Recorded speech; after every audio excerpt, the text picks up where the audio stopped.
Hi అండి, అందరికీ నమస్కారం. Welcome back to my channel. ఈ వీడియోలో ఉద్యోగ పెన్షన్లతో పెట్టుకుంటే జగన్ లాగే కొట్టుకుని పోతారు.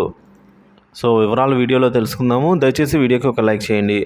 ఉద్యోగ పెన్షనర్లతో పెట్టుకుంటే ఇలాగే కొట్టుకుపోతారు అంటూ ఏపీ పెన్షనర్స్ అసోసియేషన్ చెప్తోంది. ఇక ఉద్యోగ పెన్షనర్స్ను తక్కువ అంచనా వేస్తే ఏ ప్రభుత్వమైనా సరే జగన్ ప్రభుత్వంలా కొట్టుకుపోవాల్సిందే అని హైదరాబాద్లో స్థిరపడ్డ ఏపీ పెన్షనర్లు హెచ్చరించారు. ఆంధ్రప్రదేశ్లో నూతన ప్రభుత్వం ఏర్పాటు కానున్న సందర్భంగా వారైతే తెలుగుదేశం పార్టీ అధినేత చంద్రబాబు నాయుడు, జనసేనాని అయిన పవన్ కళ్యాణ్కు బీజేపీ రాష్ట్ర అధ్యక్షురాలు పురంధరేశ్వరికి శుభాకాంక్షలు తెలిపారు. ఏపీ పెన్షనర్ల అసోసియేషన్ ఆధ్వర్యం సోమాజిగూడ ప్రెస్ క్లబ్లో కేక్ కట్ చేశారండి.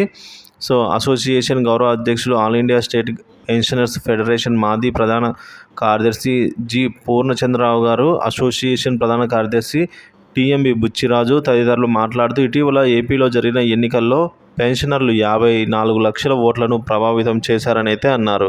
సో అదేవిధంగా ఎన్నికలకు ముందు తమ డిమాండ్లను చంద్రబాబు దృష్టికి తీసుకెళ్లగా ఆయన సానుకూలంగా స్పందించారని తెలిపారు. సమావేశంలో అసోసియేషన్ సలహాదారు కేఎస్ఆర్ ఆంజనేయులు, సచివాలయ ఉద్యోగుల సంఘం మాజీ అధ్యక్షుడు గురవయ్య, ఆయా సంఘాల నేతలు అయితే పాల్గొన్నారు. సో మొత్తానికి ఇది చెప్పొచ్చేది ఏంటంటే, ఉద్యోగ పెన్షనర్స్ తక్కువ అంచనా వేసే ఏ ప్రభుత్వం కూడా నిలబడింది లేదు.